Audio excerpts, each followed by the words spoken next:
This program is brought to you in part by Iron Range Resources and Rehabilitation.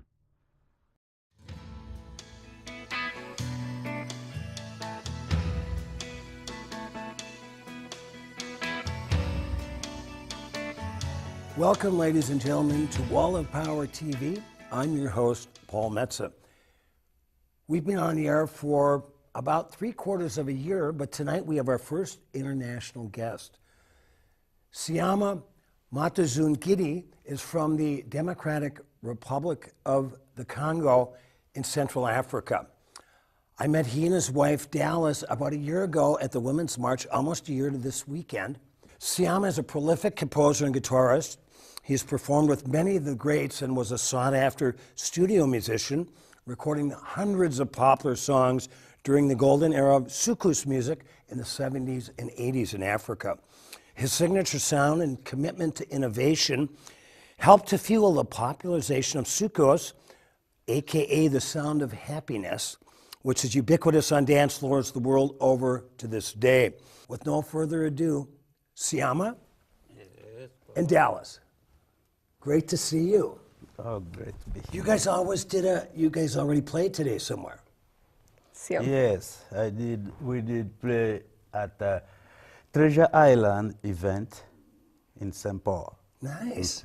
They did buy some nice, beautiful place maybe for offices. Then we have to open for it. Well, I'm so glad we have some time tonight to get to know each other a little better, because we met briefly at the Women's March and then briefly on the radio show that we shared with Kate Redden from the Women's March. But Siama, tell us what it was like when you grew up and started to play. When I grew, I was a little boy.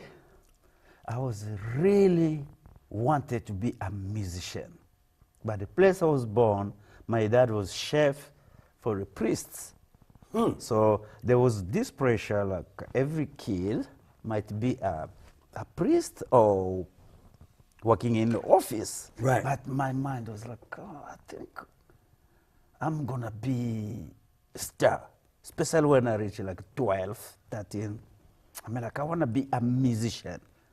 And my father is like, no, you are continuing school. Right. Then I'm like, Dad, okay, let's see. When I reached like 17, then I left. Did your mother tell you when you were a little boy and said, I want to grow up to be a musician? Did she say, Siama, you can't do both? You can't even tell your mama that back then, because they knew like life would be tough for you. Right. And they were right. Yes, they were right. I think they just wanted every kid to, because we are like 9 people in the family, right, kids. Right. So most of them, they have a decent job in the office, mechanic. I'm the only one who went into music, but everyone plays guitar or percussion. When did you start playing guitar? I was 13 when the priest gave me a guitar. Oh. So what was it like when you started to play guitar, Siama? Where did you play, and who did you play with? When I started playing, a part of learning by myself, trying to find a teacher, and all I learned with no teacher was a little wrong, but I was happy because I started with a beautiful guitar from the priest. And, I think I couldn't have a teacher because the priest said, I can teach you piano, but not guitar. I was like, oh. What were you listening to as a little boy growing up? What kind of music was back in what was called Zaire, correct? At the time, Congolese music used to be called, we was calling it rumba, Congolese rumba. Okay. Yes. But I mean, when did you start to play then and go from the bedroom in your front yard to wherever you were playing to playing in front of people for the first time? That was in 1971. Okay. And what year were you born? I was born March 16, 1954. Okay. So 1971, I joined this band in Kinshasa, and the band was famous back then, little boys band, young boys band. So that band, they loved me. Even if I came in a small place, they could just like discriminate me for coming in a small Right. area. But they were like, wow, we really like you. I'm like, really? And my Lingala language wasn't perfect, but they just liked me just like that. So then that opened my career. There wasn't even no money. You could just go play. They give you shoes to wear. You look chic, like you think like that's it. Right. Yeah. After the show, you give back the shoes Right, to right. the leader, and then you just like, because you don't have a place to, you don't have like a bills to pay. Right. You are living with your uncle, and then uncle is like, you need to go back to school. I'm like, uncle, I wanna be a star. That's why I left my parents. I'm here now. I've already had that argument. Yeah, we already had that. Now you are bringing it again. Right. Yeah, but lucky this band was very famous to the younger generation and older. They liked the music. That took me from back home, from the Congo to the different area of the Right. world. Now, were you playing an electric guitar in the band? Yes. Okay. It must have been a little rare to find the good instruments Yes. in Africa. Yes, very hard to find beautiful instrument. Actually, I remember some guitars was making my finger bleed because the strings are too high, but you don't have choice. Right. And you don't have one. So the people will have equipment and the band will just borrow, borrow for a day. Right. You don't have choice. I want that to get, no, you don't know which you're gonna have. Tomorrow. Right. Yeah. Happy to have whatever you can make some noise out. Yes. And then I remember walking to go, like if I want to practice something by myself, I had to walk like maybe 1 hour.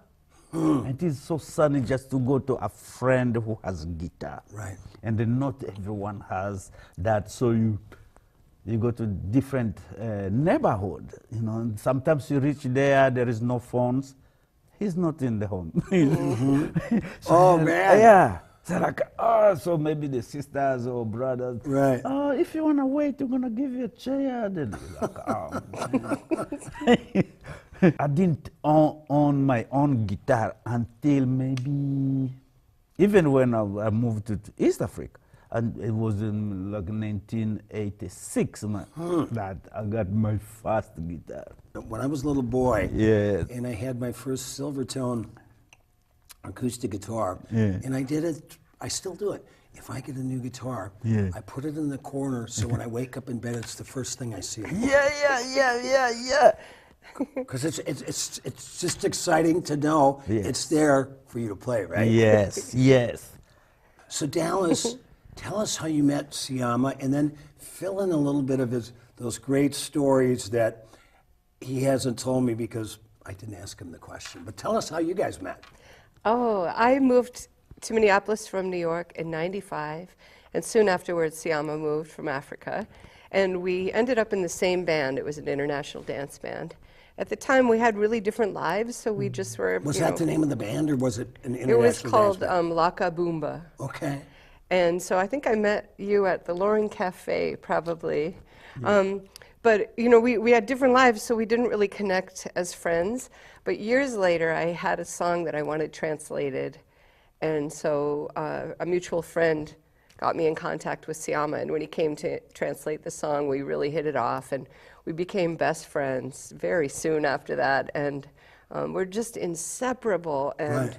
we couldn't get enough of each other's attention, and every time we hung out, the sun would come up, and we'd still be listening to vinyl or sitting in the Right. car going, I Right. gotta get on with my life, and so it was just a natural thing. I don't even know how much later, maybe a year later, we became sweethearts. And so now it's been 10 and a half years. Wow. And you have a brand new CD. I don't want to tell. I know Siama's got a lot of recordings, but this one looks really fun. It's a beautiful cover too. It's called The Land of Yangalele. Yangalele, with Papa Siama and Auntie Dallas. Yes. And these are children's songs, correct? Yes, Yes. Kids must love your act. they do, and we love just the kids. Working with the kids is like a gift to make your soul, to bring you in a different kind of level. Because I compare when we play with the grown-up people, Right. and kids connect with you. Right. In a different way. They just look, they think, kind of like you can read their minds. Maybe they're like, I want to be like this person when I grow They're up. so receptive. Yes, Yes. yes. I used to be afraid. My mother, God bless her, always used to tell me, Paul, you should be more like Rafi. I go, you haven't seen my show in a while. I'm not really kids' music. But so I was doing a brunch at a restaurant in Uptown. And so families, especially after church, would show up from 6-month-old babies to 95-year-old grandmas and grandpas. And so it took me a while to get used to it. But I remember playing, and these mothers or fathers would be holding, I swear to God, 6 to 9-month-old Yeah. babies that would start bouncing to Yes. the music, right? Yeah. Yes. And then the 2 and 3-year-olds would come and sit in Yeah. front, and it kind of it got to a point where I would rather play to them than their mom and dad. Yes. Yeah. You know what I mean? Yeah. They're digging it on such just a pure musical level. Yes, they're so open. Yeah. I know. And that's really why we made the CD, and that's our primary job now, is doing programs with kids at Wow. places like libraries and events, and it's our That's favorite. a clean way to make a Yes. living, We right? Yes, love it. yes. And we started that because one day we were playing at Target Field outside, and this kid came up and grabbed one of my shakers and she was maybe 2 years old or less, and she started dancing and singing and playing, and we just said, wow, let's do more of that. Right. So we feel like the kids are what Do you made give them this record percussion happen. instruments then when you play? Yes. Yeah. Oh, that's how the- much fun is Yes. that? Yeah. Yeah, we love that. And we have them sing with us in different languages. We have stories. And then by doing those gigs with the kids, we sometimes spontaneously compose because we want to get them engaged or write about what's Right. happening right now. Or instead of saying something, I'll sing it. And that's what led to a lot of Right. these songs. Well, and that's kids. I mean, it's just all improvisation, right? Yeah. Yeah. Around their heads. Yeah. Rima Togosio Ziola.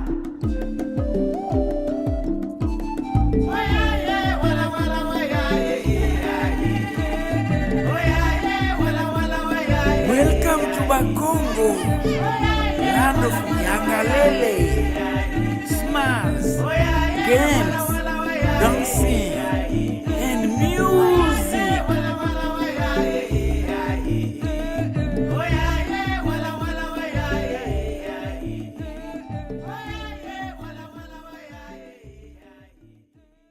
I want you to meet Two Gingers Irish Whiskey. I'm Kieran and I'm Irish, so I tend to like a challenge. Why not? I wanted a whiskey to help find me out what's out there. Like what's really out there. And I found the oldest distillery in Ireland with a water wheel and awards for its small family of whiskies in the middle of Ireland. As I've always seen it, you can't win the lottery unless you buy a ticket. So try it. The investment is small and the flavor is big. Now, it's perfect for drinking neat. Its character holds up, like the Irish, when the bastards try to get you down. Two Gingers Irish Whiskey. Distilled twice for more character, time for more flavor, and less of the old burn. No lite bastardes carborundum. Don't let the bastards get you down. This program is brought to you in part by Iron Range Resources and Rehabilitation.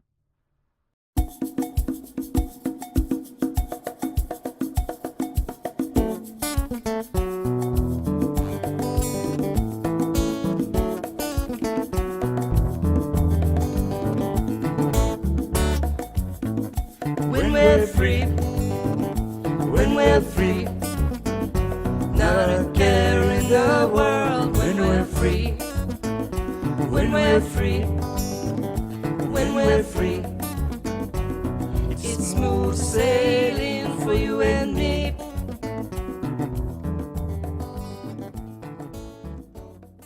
Now, have you been back to Africa to play in some time? No to play. When was the last time to visit? To visit was 2010. Okay. Yes. And the visit was for a month. I went for a month. She came for 2 weeks. Are your mother and father still with us? My dad passed away 2009. It was hard for me to not see them. I didn't see them for 40 years. Wow. I can't even comprehend that. That was very hard because I didn't do that on purpose. It was just life was a little tough to get money. You sure? Yeah. So music kept bringing Siama further and further away from home. So first Uganda, then Kenya. He lived in Dubai, lived in Japan. Then he ended up here, and it. Boy, Fate Siama, didn't bring him back. You can't hold a job, can you? And then They're like, oh, you always move. Another country, you're out here. And the other complicating factor for getting home and being in touch with them even is that meanwhile his family moved and they didn't have a phone. And DR Congo has a lot of political issues and they don't have mail service. So you can't even send a letter. Wow. So he had no way of knowing, vice versa. Nobody knew if the other was alive or where in the world they were until his brother found him online 2009. Yes, 2009. And how long had it been since you'd seen your brother? 40 years? 4 years. Actually, his brother left when he was maybe 3 years old.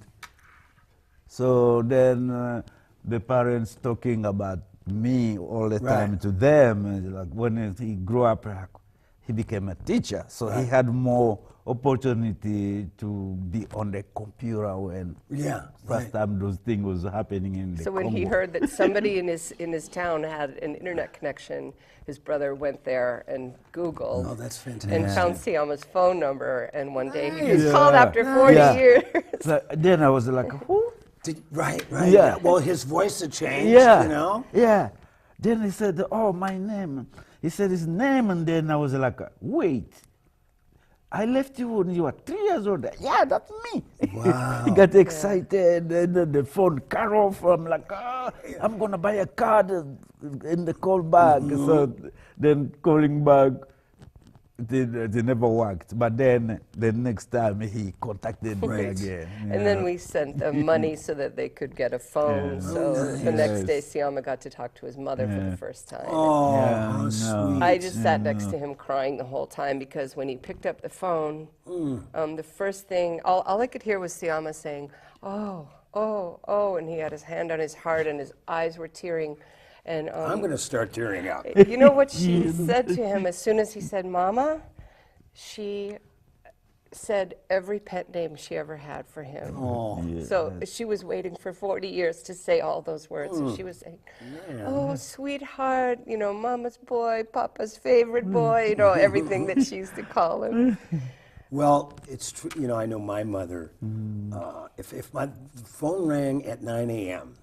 at my place, I'd always pick it up and go, hi, Mom, how are you? And then if it rang at 7 p.m., I'd say, hey, Mom, how you doing? And she goes, why aren't you working?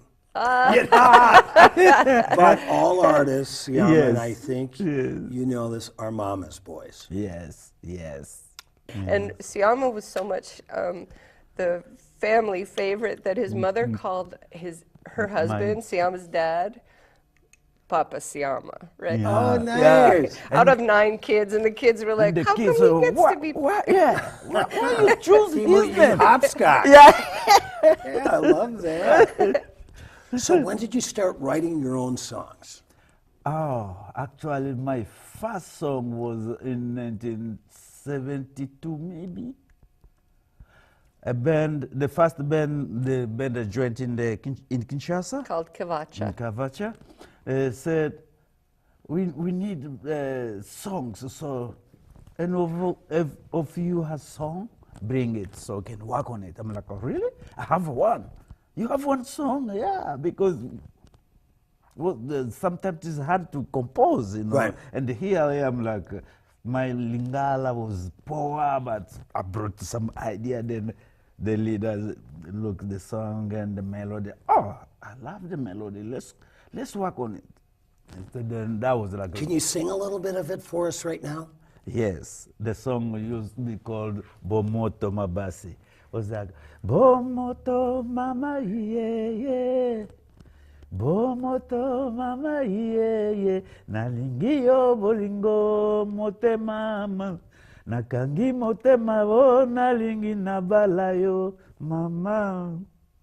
Nice. I've never heard that. Beautiful. So what does that translate to be? This I sang a girlfriend at the time. I mean, I wanted her to be my girlfriend. We was just like, hey, you know, that. Right. And then he was the sister of. He had his own label. Okay. Oh, okay. Yes. And then I was like, I think if I date his sister, then my things will be good. Terrible Siama. Oh, no. Then He was 17. I'll forgive Yeah, him. there's a lot of ways to rock and roll, Siama. Whatever, bad. whatever gets you to the Ritz, right? yeah. And then I remember going to that shop of his brother. The brother would be like, I saw you yesterday passing by. I'm like, "Ooh, I was just going around. You became kind of a big star over there, Yes. right? Yes. So kind of. how many records did you record that got played on the radio? I recorded a lot of records for other people. I found hundreds of songs, Wow. but mostly it was all for other people, other big artists. Sure. But big artists, like big singers who was like, every time they release song, it is all everywhere. So what happened when we went to East Africa, there was kind of competition. There is more guitarists from Congo, you know, like, most of the band from Congo, the style was kind of too similar. Then I sat down and said, if I don't sit down and try to tweak my style, nobody will see me. No, they won't even listen to what I'm playing because there was good guitarists around.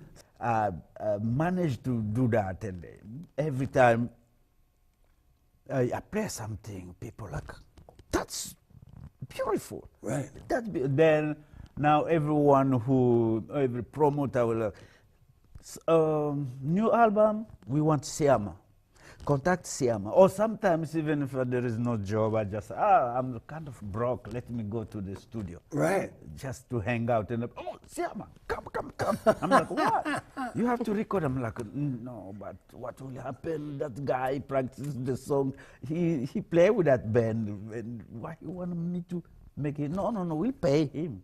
But you play the music and we pay. You're kind of the king of the showbiz angles, I guess. Yeah. I know. God bless you, man. You gotta be in this biz, right? I was like, oh God, thank you, God. Because otherwise that competition, if never worked. Because I saw some friends, they were just like, well, you have to teach me how you play that part. Right. Because we have to play the song at the club and you're not in the band. So people asking for that, they want to hear that rhythm, how it goes. So he would play the song in place of the band or the musician that usually plays with the artist. So then as soon as the song came out, the other guitarist would have to come to Siama and ask how to play. So they named him Walimu, which means teacher, because he had to quickly teach everybody his technique. And one thing that I think helps contextually is to understand what was happening at that time, right? When he hit the city in 1970, right? And joined that young boy band. Sukus was just really taking off big time at that time. And so everybody wanted to be in the hottest band if you were playing Sukus. And the only way you could get attention was to have that signature sound. Right. And the guitar was the primary feature in Sukus music. And so the guitarists were the ones who really were pulling the competition forward and trying to come up with something really innovative so that they had to be the one on the session. So you moved to Minneapolis, Minnesota. Yes. What was your first winter like?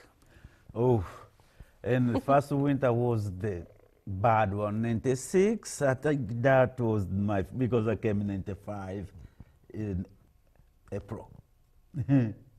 One day I was just playing with my stepson outside, and then I saw flakes start falling from up. Right. Then I was like, oh, what is that stuff? And then he was The like, sky is falling. Yeah. The sky is falling. he's touching them and he ate them. I'm like, wow. then I asked Bobo, tell me, what is this? Then she shouted, Mom, Mom. And then mother came, you never tell him about the winter here? And I'm like, you guys are talking about winter. This place get snow? Because in school we was learning about winter, Sure. but and then we learn about Eskimos, how they live, in schools. So now, then they say, yeah, we get winter here. I'm like, you never told me this. we could have gone to places that doesn't have And I don't have enough money to get back home. Yeah. But look how much he's become a Minnesotan. The other day, he came into the house and said, it's 9 degrees. It's not even so cold. I know. God, Siama. She laughed like, oh, okay, you became Minnesota. Right. You really have no choice. No right? choice.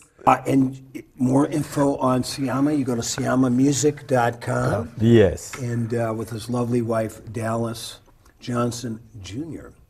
Yes.